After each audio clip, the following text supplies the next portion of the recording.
Hello, my dear students. I hope you all are well and healthy. आज हम लोग प्यारे बच्चों यहाँ पर वेक्टर का इंट्रोडक्शन करने के लिए वेक्टर एंड 3D आपके यहाँ एक चैप्टर है जो 14 मार्क्स का आपके एग्ज़ाम में पूछा जाता है and that is huge part of your total amount of numbers. आज हम लोग इंट्रोडक्शन समझेंगे, वेक्टर की समझ बनाएंगे अपने अंदर कि वेक्टर क्या है और इसको हम बहुत बड़ा मैथमेटिकल सिनेरियो ना बनाकर इसको हम लोग बहुत सिंपल वे में समझेंगे कि वेक्टर एक्चुअल में क्या है। प्यारे बच्चों, मेरा आपसे दो क्वेश्चन है। पहला क्वेश्चन है व्हाट इज़ योर हाइट। अगर मैं आपसे पूछूं कि व्हाट इज़ योर हाइट, तो the possible answer to this query may be 1.5 or 1.6 meter, means a quantity that involves only value, quantity that involves value only means magnitude. And if I am going to ask another question, how should a football player hit the ball to give a pass to another player of his team? How should a football player hit the ball to give a pass to another player of his team? The answer for this second query is the quantity that called force. प्यारे बच्चों, ये जो question मैंने आपसे पूछा, इसका जो answer होगा वो एक ऐसी क्वांटिटी है जो क्या होगी, फोर्स होगी, जिसमें एक तो क्या है, ध्यान से मेरी बात को आपको समझना है, एक तो होगी मस्कुलर स्ट्रेंथ। भाई अगर हम बॉल को हिट कर रहे हैं तो अपने पैर में हम ताकत डाल रहे हैं ना उसको हिट करने के लिए, क्या इन्वॉल्व हो रहा है इसमें, ये बात आपको समझनी है। तो फर्स्ट तो ये है कि इसमें मस्कुलर स्ट्रेंथ है और वो स्ट्रेंथ क्या हो जाएगी, मैग्नीट्यूड प्यारे बच्चों। And the direction in which the other player is positioned. भाई हम जिधर बॉल को हिट करना चाहते हैं, एक पर्टिकुलर डायरेक्शन में जिधर हमारा प्लेयर है जो बॉल को आगे गोल की तरफ बढ़ाएगा, उधर ही हम हिट करेंगे। Means this answer involves a muscular strength and a particular direction in which the other player is positioned. Clear? तो मेरे प्यारे बच्चों, दो टाइप का आंसर दो टाइप के क्वेश्चन में हमें मिला। पहले क्वेश्चन में व्हाट इज़ योर हाइट का आंसर था 1.5 और 1.6 metre, which is only a magnitude, which is only a value. And the answer of the second question, which was how should a football player hit the ball to give a pass to other player of his team, is involved muscular strength. What is that quantity? Force, which involves muscular strength and direction in which the second player is positioned. Clear है प्यारे बच्चों? तो quantities are of two types, scalar and vector. Scalar quantities are those quantities which only involves magnitude, and vectors are those quantities which involves magnitude as well as direction. Clear है मेरे प्यारे बच्चों? I hope you are getting my point and it is very easy to understand with the help of these two question answers. Now if in your exam a question is asked to you, what is the definition of vector? So you are not going to write these two questions there. You must know the proper definition, one-liner, two-liner definition of vectors. You can write a physical quantity having magnitude, direction. अभी हम लोगों ने दो quantities को समझा था, एक में सिर्फ मैग्नीट्यूड इन्वॉल्व था और एक में मैग्नीट्यूड के साथ साथ क्या था प्यारे बच्चों, डायरेक्शन था। अ physical quantities which involves magnitude and direction. एक और छोटी सी बात प्यारे बच्चों आपके डेफिनेशन में लिखी हुई है जो आपको स्क्रीन पर दिख रही होगी। A physical quantities which involves magnitude, direction and which obeys the law of parallelogram of addition. Law of parallelogram of addition. ये law of parallelogram of addition क्या है मेरे प्यारे बच्चों, सेकंड वीडियो में हम लोग डिटेल में इसकी बात कर रहे होंगे, जब हम पूरे वेक्टर्स का इंट्रोडक्शन करेंगे, जब हम उसका एडिशन पढ़ रहे होंगे, क्योंकि ये लॉ ऑफ एडिशन है, तो जब हम वेक्टर्स का एडिशन पढ़ रहे होंगे उस समय ये law of parallelogram of addition हम डिस्कस कर रहे होंगे। अभी आपको ये ध्यान रखना है कि वो क्वांटिटी जिसमें मैग्नीट्यूड हो, डायरेक्शन हो, साथ साथ वो एडिशन का लॉ ऑफ पैरेललोग्राम होल्ड जरूर करता हो। प्यारे बच्चों ये इसलिए थर्ड वाला जो कंपोनेंट है वो इतना ज़्यादा इसलिए इम्पॉर्टेंट हो गया कि हमारे पास ऐसी क्वांटिटीज़ भी है मेरे प्यारे बच्चों जिसमें मैग्नीट्यूड भी है, जिसमें डायरेक्शन भी है, बट वो वेक्टर नहीं है। क्यों? क्योंकि वो लॉ ऑफ पैरेललोग्राम को होल्ड नहीं करता। और उन क्वांटिटीज़, कई ऐसी क्वांटिटीज़ हैं, जैसे मैं आपको एग्जांपल देता हूँ, करंट। आप अगर फिजिक्स पढ़ते हो, आप देखते हो कि आप सर्किट बनाते हो, ये रेजिस्टेंस है, ये current positive to negative flow हो रही है या नेगेटिव टू पॉजिटिव इलेक्ट्रॉन्स जा रहे हैं, करंट उसके रिवर्स में फ्लो, मीन्स अगर उसमें करंट फ्लो हो रही है प्यारे बच्चों तो वो 2 एम्पियर, 3 एम्पियर, 4 एम्पियर, मतलब एक उसका मैग्नीट्यूड होगा, और डायरेक्शन है पॉजिटिव टू निगेटिव, आप सर्किट में उसको शो भी करते हो। तो मतलब current has magnitude and direction both, but it is not a vector because it does not follow the law of parallelogram of vector. Clear मेरे प्यारे बच्चों? ऐसे आप एक एग्जांपल ले सकते हैं, रोटेशन ऑफ रिजिड बॉडी। प्यारे बच्चों जब एक रिजिड बॉडी रोटेट करती है, जैसे रोटेशन हो रहा है, तो भाई उसमें फोर्स है, किसी न किसी फोर्स से वो रोटेट कर रही है, तो उस फोर्स का अमाउंट होगा, मतलब मैग्नीट्यूड होगा। और प्यारे बच्चों अगर कोई रोटेट कर रही चीज़ तो क्लॉकवाइज रोटेट करेगी या फिर एंटी क्लॉकवाइज रोटेट करेगी, मतलब उसमें डायरेक्शन भी है, मैग्नीट्यूड भी है, डायरेक्शन भी है, although it is not a vector. Clear है प्यारे बच्चों? तो 2 एग्जाम्पल मैंने आपको दिया जिसमें मैग्नीट्यूड भी है, डायरेक्शन भी है, लेकिन वो वेक्टर नहीं है। Now second is representation of vector. How we can represent a vector? So first what we have understand what is vector with the help of those 2 questions. Second we have understand the definition of vector, how we write in the examination, and with the help of 2 examples we are able to understand in the definition the third component. Law of addition is very important to write in the definition because there are many quantities in our daily life which having magnitude and direction both, but that is not a vector. Now next we are going to see how we can represent a vector. प्यारे बच्चों a vector is represented by a directed line segment. ध्यान से मेरी बात को समझिएगा, directed मतलब उसमें डायरेक्शन दिखी होनी चाहिए, तो लाइन में डायरेक्शन एरो लगाकर दिखाते हैं, आपको फिगर में दिख रहा होगा।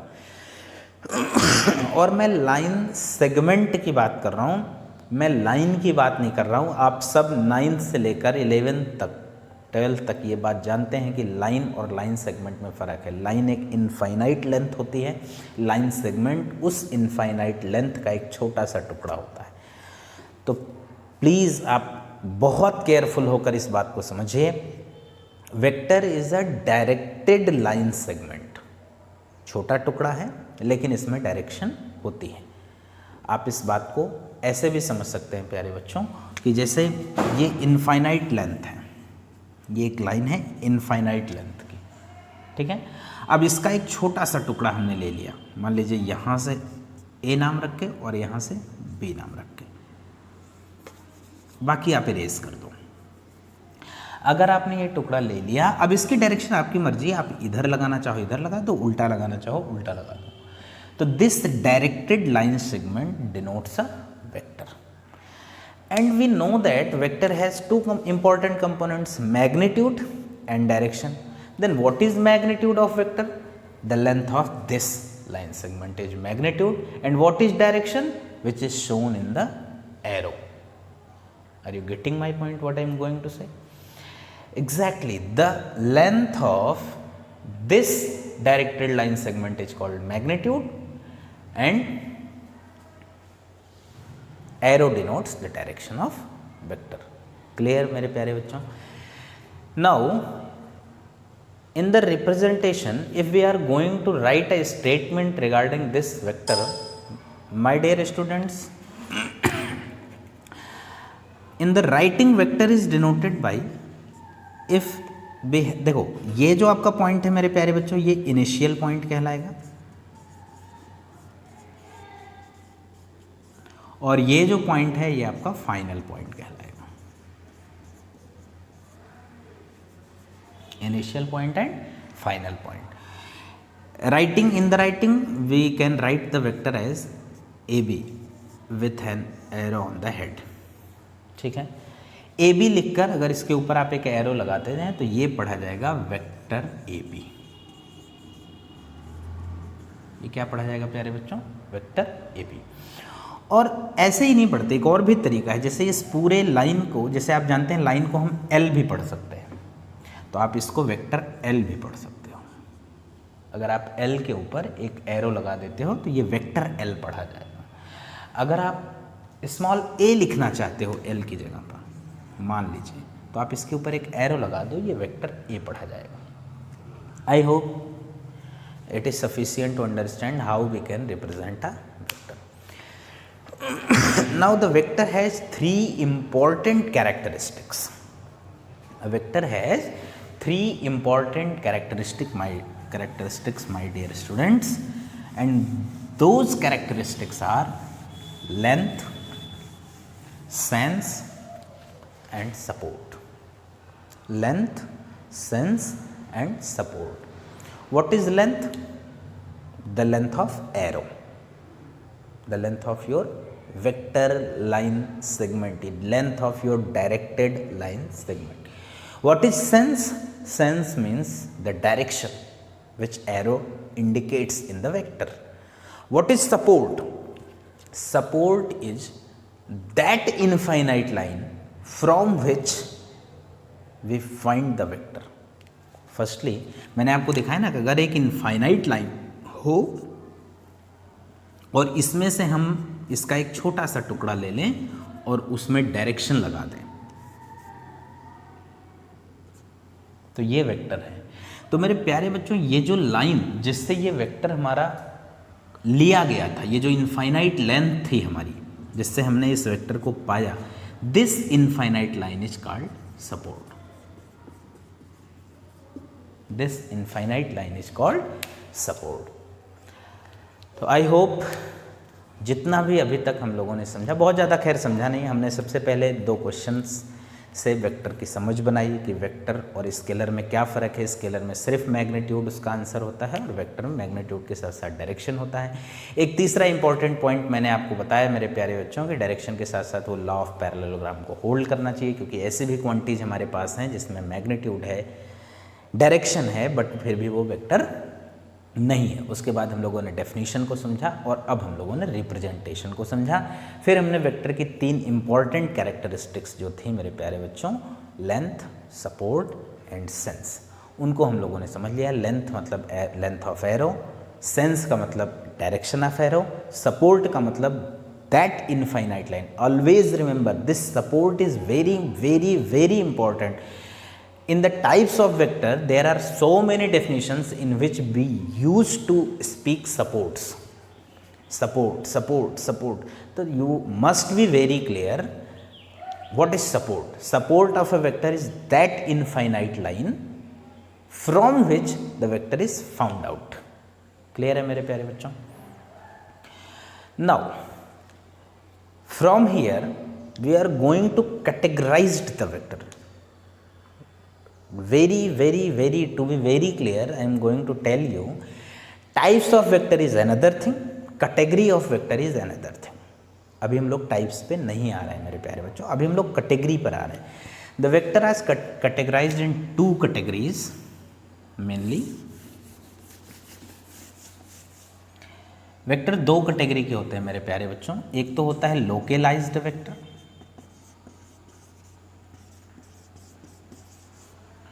और एक होता है फ्री वेक्टर।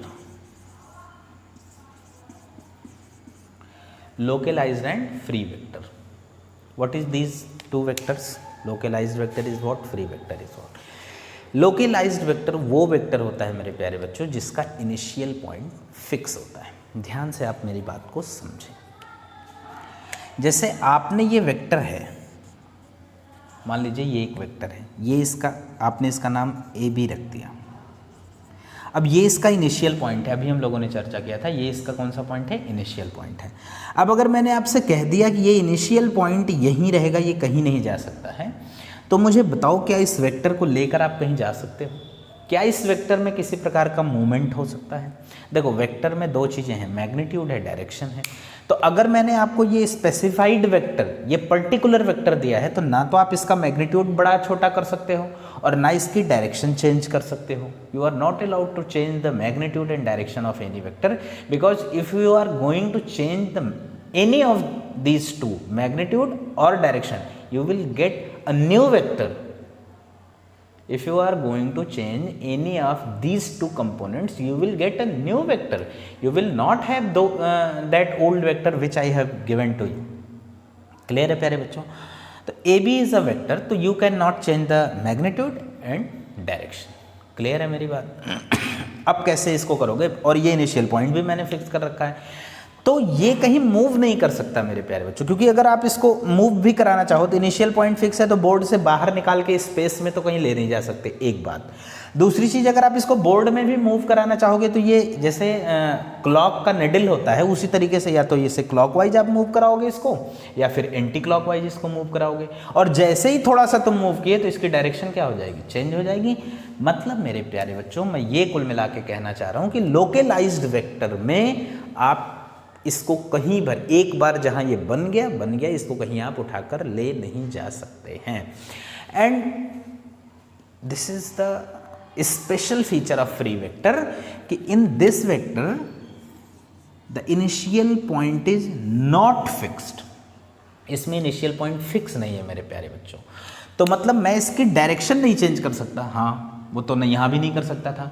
मैं इसका मैग्नीट्यूड नहीं चेंज कर सकता, हाँ ठीक है, वो मैं यहाँ भी नहीं कर सकता था। लेकिन यहाँ इनिशियल पॉइंट तो नहीं फिक्स है। मतलब जैसे मान लो ये मेरा मार्कर इस वेक्टर की जगह पर है, तो मैं इसका डायरेक्शन नहीं चेंज करूँगा, मैं इसका मैग्नीट्यूड नहीं चेंज करूँगा, मैं इसको कहीं लेकर तो जा सकता हूँ। इसी तरीके से देखिए ऐसे ही, तो इसका ना डायरेक्शन कहीं चेंज हो रहा है ना मैग्नीट्यूड। मैं वहाँ से उठा के इसको यहाँ बना दिया, मैं यहाँ से उठा के इसको बगल में बना दिया, मैं यहाँ से लेके इसको, तो वेक्टर नहीं बदला ना। वेक्टर तो तभी बदलता है जब उसका मैग्नीट्यूड या तो चेंज हो या तो डायरेक्शन चेंज हो। तो प्यारे बच्चों, ना मैं मैग्नीट्यूड चेंज करूँगा ना मैं डायरेक्शन चेंज करूँगा, तो this vector is called free vector. And आपको जानकर बहुत ज़्यादा खुशी होगी इस बात की कि हमें इस लोकलाइज्ड वेक्टर से कोई लेना देना नहीं है। बस मैंने आपको बताया इसलिए प्यारे बच्चों, कई बार आप पंडित नागेश दत्त के स्टूडेंट हैं तो कई बार बड़े स्कूलों से बड़ी चीज़ें पूछ ली जाती हैं। जब आप कहीं अच्छे सेमिनार में जाते हो, कहीं आगे एडमिशन लेते हो, कहीं और जो स्मार्ट बच्चे आपसे मिलते हैं, तो वो ऐसी ही चीज़ें पूछते हैं जो लगता है कि आप नहीं जानते होंगे। तो लोकलाइज्ड वेक्टर आपको क्लियर होना चाहिए कि that vector in which the initial point is fixed, it is not movable. And what is the special feature of free vector? It is movable without changing its direction and magnitude. Clear है? I hope. Okay, now we are going to discuss types of vectors. My dear students, what is types of vectors? Types of vector में प्यारे बच्चों हम लोग बात करने वाले हैं। सबसे पहले बहुत इंपॉर्टेंट है zero vector. What is zero vector? Zero vector वो वेक्टर होता है मेरे प्यारे बच्चों जिसका इनिशियल और फाइनल, देखो वेक्टर में दो पॉइंट होते हैं, इनिशियल और फाइनल, और जीरो वेक्टर वो वेक्टर होता है जिसका इनिशियल और फाइनल पॉइंट कोइंसाइड कर जाए, जिसका इनिशियल और फाइनल पॉइंट एक ही रहे। मतलब उसका मैग्नीट्यूड क्या हो जाएगा भाई? मैग्नीट्यूड किसको बोलते थे? Length of arrow. तो जब इनिशियल फाइनल एक ही हो गया तो लेंथ सिर्फ वो तो एक पॉइंट हो गया ना मेरे बच्चों, तो उसकी लेंथ क्या, पॉइंट की लेंथ ब्रेड्थ हाइट कुछ होती है क्या? नहीं होती ना। तो जीरो वेक्टर को की दो डेफिनेशन आप बता सकते हो, बड़ी नॉर्मल और सिंपल स्टूडेंट्स की डेफिनेशन है कि इट हैज़ जीरो मैग्नीट्यूड, और अच्छी सी डेफिनेशन ये है कि zero vector is that vector in which initial and final point coincides and therefore its magnitude is zero. आप मेरी बात समझ पा रहे हैं? देखो, पढ़ाने के बेटे कई तरीके हैं, मैं आपको बहुत आराम से ईजिली ऐसे आसान तरीके से बताते हुए चला जाऊं, बट एक क्लास होता है, अपना एक स्टैंडर्ड बना के मेंटेन करके रखिए। आप ऐसी बात बोलिए जिससे लगे सामने वाले को कि आपको कॉन्सेप्ट आता है, आप सिर्फ चीज़ों को ऊपर से नहीं पढ़ते हुए गए हो, आप चीज़ों को बेसिक लेवल से समझ रहे हो। तो zero vector, what is zero vector? Zero vector is that vector in which initial and final point coincides and therefore its magnitude is zero. अच्छा भाई चलो, second one is unit vector. Second one is unit vector. What is unit vector? हाँ, ये important, देखो इसको important नहीं, इसको very very very important आप बोलिए। देखो यूनिट वेक्टर, यूनिट आप समझते हो, यूनिट ना होता, कोई सब्जेक्ट है ऐसा जिसमें यूनिट ना हो? कोई मेजरमेंट आप ऐसा कर सकते हैं जिसमें यूनिट ना हो? आखिर ये यूनिट क्या है जानते हो आप? देखो मेरी बात ध्यान से सुनना, 5 kg is not unit, always remember 5 kg is artificial unit, natural unit is 1 kg. When 1 kg involves 5 times in any quantity, then that quantity is called 5 unit. नहीं, मेरी बात नहीं समझ आई। स्टैंडर्ड 1 है हमेशा, यूनिट ही हमेशा स्टैंडर्ड होता है मेरे प्यारे बच्चों। 1 मीटर स्टैंडर्ड मेजरमेंट है मीटर का। अब आप 50 मीटर, उसी 1 मीटर को 50 बार इन्वॉल्व करके एक लंबी डंडी, लंबी रस्सी, लंबा फीता बना सकते हो and that will be 50 metre. But वो किसकी हेल्प से बना? उसी 1 मीटर की हेल्प से। तो यूनिट वेक्टर बहुत ज़्यादा इंपॉर्टेंट है। हम लोग पूरे वेक्टर 3D में यूनिट वेक्टर की चर्चा हमेशा करेंगे, इसको अपने साथ हमेशा रखेंगे। ये हमारा सबसे प्यारा दोस्त होगा इस चैप्टर में। आप मेरी बात ध्यान से समझिए। 2 ऐसे वेक्टर मैं आपको पढ़ाऊंगा जो पूरे वेक्टर 3D में, पूरे 14 मार्क्स में हमारे राइट और लेफ्ट के बहुत ही खास स्पेशल दोस्तों में होंगे, जिनके लिए हम अपनी जान तक दे सकते हैं। क्योंकि अगर आप इनके लिए जान नहीं देंगे तो ये आपकी जान एग्जाम में ले लेंगे। आप हमेशा ध्यान रखना इस बात को। तो यूनिट वेक्टर और second one will be position vector. आगे हम लोग इसकी चर्चा कर रहे होंगे प्यारे बच्चों। अभी हम लोग बात करते हैं यूनिट वेक्टर की। यूनिट वेक्टर वो वेक्टर होता है जिसका मैग्नीट्यूड 1 हो। मैग्नीट्यूड क्या होना चाहिए प्यारे बच्चों? 1। Then this is called unit vector. ठीक है, इसको रिप्रेजेंट थोड़ा स्पेशल टाइप से करते हैं प्यारे बच्चों। अच्छा देखो, मैं आपको बताना भूल गया शायद। ये देखो, जैसे मान लो आपने एक एरो से वेक्टर बनाया और यहाँ आपने इनिशियल पॉइंट ए लिखा, यहाँ आपने फाइनल पॉइंट बी लिखा, तो इसका जो मैग्नीट्यूड लेंथ होगी वो ऐसे डिनोट होगी। वेक्टर तो हम लोग, मैंने आपको बता दिया, ए बी के ऊपर एरो लगा के डिनोट करेंगे हम लोग, और इसके मैग्नीट्यूड को ए बी के ऊपर एरो लगा के मॉड में बंद करके तब हम इसका मैग्नीट्यूड 5 यूनिट, 6 यूनिट, 7 यूनिट जो भी होगा बताया करेंगे प्यारे बच्चों। मॉड लगा के हम हमेशा मैग्नीट्यूड को रिप्रेजेंट करेंगे। यूनिट वेक्टर, थोड़ा सा मैं आपसे समय लूँगा यूनिट वेक्टर में, चूँकि ये बहुत प्यारा दोस्त है हम लोगों का इस चैप्टर में। देखो यूनिट, जैसे किसी चीज़ को 1 बनाना है, मैं आपसे बहुत ही बेसिक लेवल से बात करूंगा इस पर। मान लो प्यारे बच्चों, आपको 2 को 2 से डिवाइड करोगे तो क्या आएगा? 1 आएगा। 1 तभी आता है जब सेम चीज़ को सेम चीज़ से डिवाइड करो। जैसे 5 को आप 5 से डिवाइड करोगे तो क्या आ जाएगा? 1 आ जाएगा। बात आप समझ पा रहे हो? सिमिलरली मेरे प्यारे बच्चों, जैसे मान लो एक वेक्टर है ए बी, एक वेक्टर क्या है? A B. इसमें 2 चीज़ें हैं, इसमें 2 चीज़ें हैं, इसमें है मैग्नीट्यूड और इसमें है डायरेक्शन। तो अब हमें डिवाइड करना है इसको, क्योंकि हमें यूनिट बनाना है। तो डिवाइड करेंगे तो 1 कब आएगा? जब इसी चीज़ को इसी चीज़ से डिवाइड करेंगे। अच्छा, डिवाइड क्या डायरेक्शन से करते हैं? मैथमेटिकली जो, जैसे फोर्स ही है तो 5 न्यूटन फोर्स है, अब किस डायरेक्शन में है? जब हमारे मल्टीप्लिकेशन, एडिशन, सब्ट्रैक्शन, डिवीज़न, इसमें तो 5 ही यूज होगा ना मेरे प्यारे बच्चों। वो डायरेक्शन तो यूज नहीं होती ना, मैथमेटिकल ऑपरेशन में कहीं डायरेक्शन यूज होएगी? नहीं होगी। तो ऑलवेज रिमेंबर, जैसे मान लो इस वेक्टर को हम इसी वेक्टर से डिवाइड कर दें, ए बी को हमने ए बी से डिवाइड कर दिया, तो मैंने किससे डिवाइड किया? मैग्नीट्यूड से, ना कि डायरेक्शन से। तो मेरे प्यारे बच्चों यहाँ क्या चीज़ था ये बताओ, देखो ध्यान से। अब मैं जो समझाने चला हूँ that is very important. Vector में आपने शुरू में ही पढ़ा कि वेक्टर में दो चीज़ें होती हैं, मैग्नीट्यूड होता है और डायरेक्शन होता है। तो अगर इसमें मैग्नीट्यूड भी है डायरेक्शन भी है तो इसमें वो दोनों चीज़ें दिख क्यों नहीं रही हैं? मैं आपको बता रहा हूँ कैसे दिखेंगी प्यारे बच्चों। ए बी में अगर आपको दोनों चीज़ें लिख के दिखानी है, ए बी में अगर आपको दोनों चीज़ें लिख के दिखानी है तो ऐसे दिखाना पड़ेगा, एक मॉड ए बी और एक दिखाना पड़ेगा साथ में ए बी कैप। ये कैप क्या है? ये कैप वही एरो है जो वेक्टर में लगा हुआ था। भाई देखो मैंने आपको उसी समय बताया था, मैग्नीट्यूड कौन बताता है? एरो की लेंथ। और डायरेक्शन कौन बताता है? एरो जो उसमें लगा है। वेक्टर की जो लेंथ होगी वो मैग्नीट्यूड होगी और डायरेक्शन उसी एरो से पता चलता है। तो जो कि वेक्टर में दो चीज़ें, लिखते समय हम ऐसे लिखते हैं प्यारे बच्चों, मैग्नीट्यूड और डायरेक्शन। तो अगर वेक्टर में दो चीज़ें हैं, मैग्नीट्यूड और डायरेक्शन, आपने मैग्नीट्यूड से डिवाइड कर दिया प्यारे बच्चों, तो ये वाला हिस्सा तो कैंसिल हो गया, बचा क्या? ये है। मतलब अगर हम किसी वेक्टर को उसके मैग्नीट्यूड से डिवाइड कर देंगे तो हमें क्या मिलेगी? उसकी डायरेक्शन मिलेगी। And this direction vector is called unit vector. This direction vector is called unit vector. आप इसको डायरेक्शन वेक्टर भी बोल सकते हो और यूनिट वेक्टर भी बोल सकते हो। Always remember this is very very very important thing. Direction vector भी आप बोलो, यूनिट वेक्टर भी आप बोलो, एक ही बात रहेगी मेरे प्यारे बच्चों। क्लियर है आपको मेरी बात? कोई भी डाउट आपके मन में हो तो आप बता सकते हैं अभी भी, ठीक है। तो हम लोगों ने पढ़ दिया जीरो वेक्टर और हम लोगों ने पढ़ दिया कितना? Unit vector.